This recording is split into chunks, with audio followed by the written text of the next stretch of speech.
Big John here with. DMO, and we're here today talking about wrestling and what's going on these days. Yeah, we got a lot of things, got a lot of big things coming up the next couple of weeks. We got Roadblock coming up. We got Wrestlemainia coming up in April. A lot of big couple things, couple of big speculations, rumors, etc. So it's not to handle. But I guess first, starting off, we could do the Raw review of last week. Even though I already kind of did that. Well, I mean, I didn't do my review. I did my review now. I gave Raw Raw was a solid 7.5, only because it was so underwhelming on what I thought, on what they could have done, and what I thought they were going to do. It was just very underwhelming in the way things went. We got Undertaker returning for a good 5 seconds.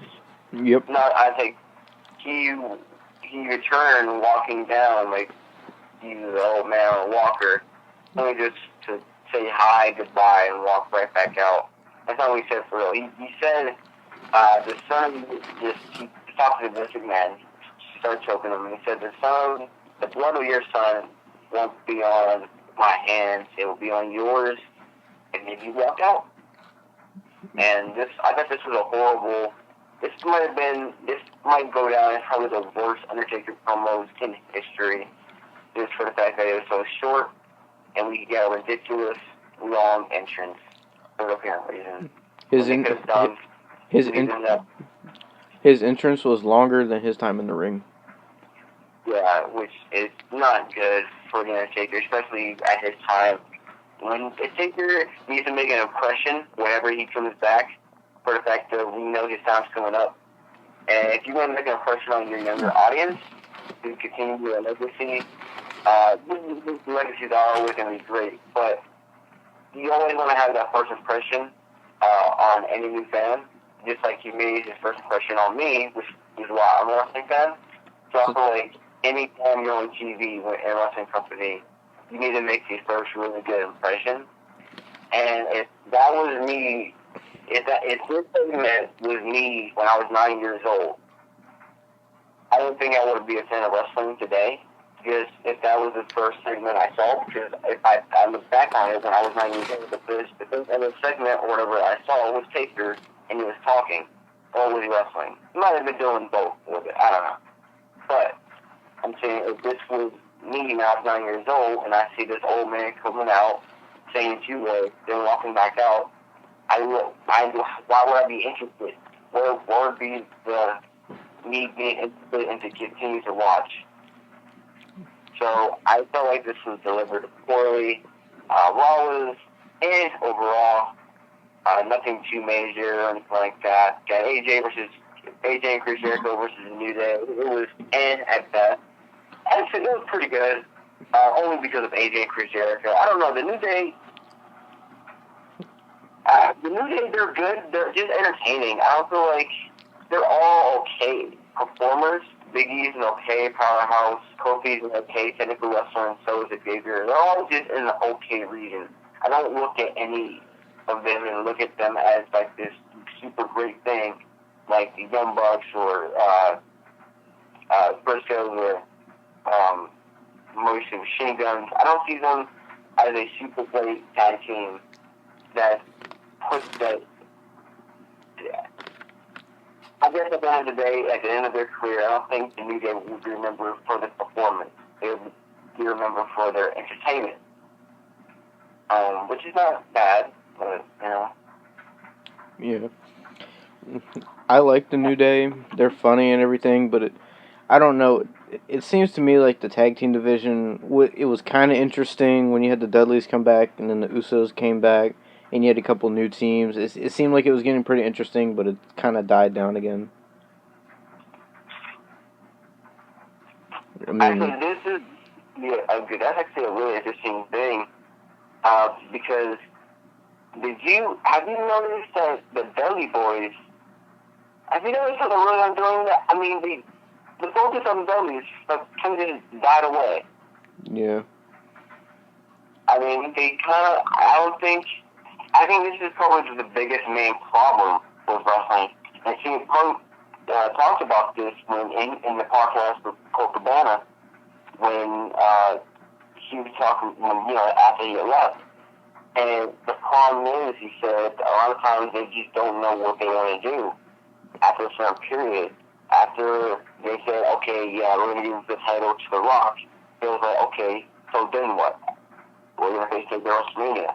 Okay, then what? Because, and he said, this is what he said, and he said, okay, what happens then? Because I'm going to be the one who stays here, and it's going to be Taker who's going to be leaving.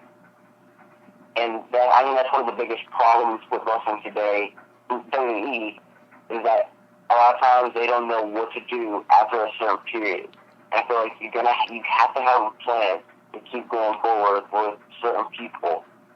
And the Dudley Boys and Dean Ambrose are three individuals right now where I feel like they probably don't know what to do with them at a certain point. But I don't think they honestly know what they want to do with them.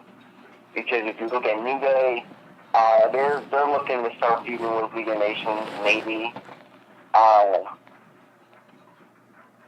You got the Lucha Dragons. I think it's just Kalizo, probably, but I guess for tag team wise, I could see maybe at WrestleMania. I guess I'd see Chris Jericho and AJ bring the titles. Then we can get the Dudleys versus AJ Styles and Chris Jericho. But I think also feuding with the Usos. I think so. Which is very underwhelming and just boring. I'm not a big fan of the Usos. I don't think I ever really was. I used to like them a lot more, but it just doesn't seem like they're the same team they used to be. No, they seem. I think it might have to also do with their. I know this sounds crazy, but their colors. I don't know if I'm the only one who feel this way, but seeing them wearing shorts with super long tights under and wearing mismatched colors really bothers me. It really does. And I wonder if I'm the only one who feels that way. And maybe that's why I'm just so not interested anymore. Is because I feel like it's the same thing with Ryback. When Ryback will come out wearing a blue singlet with orange elbow pads and with like a red necklace and with green knee pads with like a hint of purple on his boots, it really just bothered me because it was so mismatchy. And I was like, why don't you wear your old stuff? Because at least it matched. Like, the colors, it was simple. Red and black. Green and gray. Stuff like that. Seeing mismatched colors just really bothers me. I don't know. I guess that's why I'm not so interested in Uso anymore. But with the Dudleys, I just feel like they don't really know what they want to do with them at this point in time. And I feel like I'm afraid that's what's going to happen with Dean Ambrose after WrestleMania. Because he doesn't want to have the title anymore. So it's just that, okay, whether if he beats Brock or if he loses to Brock, it's going to be like, okay, what next? What's next for Dean Ambrose? Is he going to feud with Roman Reigns? Is he going to fade into the background? Is he going to back to the mid-card stage? What are they going to do? I don't know what they would do with Dean, because, like, what I noticed on Raw, and I think I told you this already, but what I noticed was when Dean Ambrose was in the ring with Triple H, you could tell that that's the match that everybody wanted, and they wanted to see that. And, for a while, ever since the Shield broke up, people have wanted to see Dean Ambrose get to the top. And when they were doing that whole Dean versus Seth, everybody wanted Dean to win, but every time Dean had an opportunity, he never quite got there. And this could be the time that Dean could actually do it if they did it right. But then again, you have Roman Reigns, which nobody really wants to see fight Triple H at WrestleMania. But then you have a guy like Dean Ambrose that the people want to see, the people cheer, but then you never push the guy, and you always keep him in the mid-card section. It doesn't really make sense to me. Well, I think it might have to do with Roman's a big guy. He looks like Roman Reigns, I have to give Roman Reigns the benefit of the doubt and say, yes, Roman Reigns does look the part of being a champion and being a main star. He does look it. You know, he has a big toughness look at him. Not too many people like the whole vest thing. I think it works fine with him. It's different. Not a lot of people really did in the past. He looks the part, which is why they want to go forward with him. However, he is not the part because there's so much about him that's so lasting that shows, which is why, you know, we're so invested in letting him to be another top guy. I think at the end of the day, it comes down to looks. If you look the part, you can make the part, I guess, and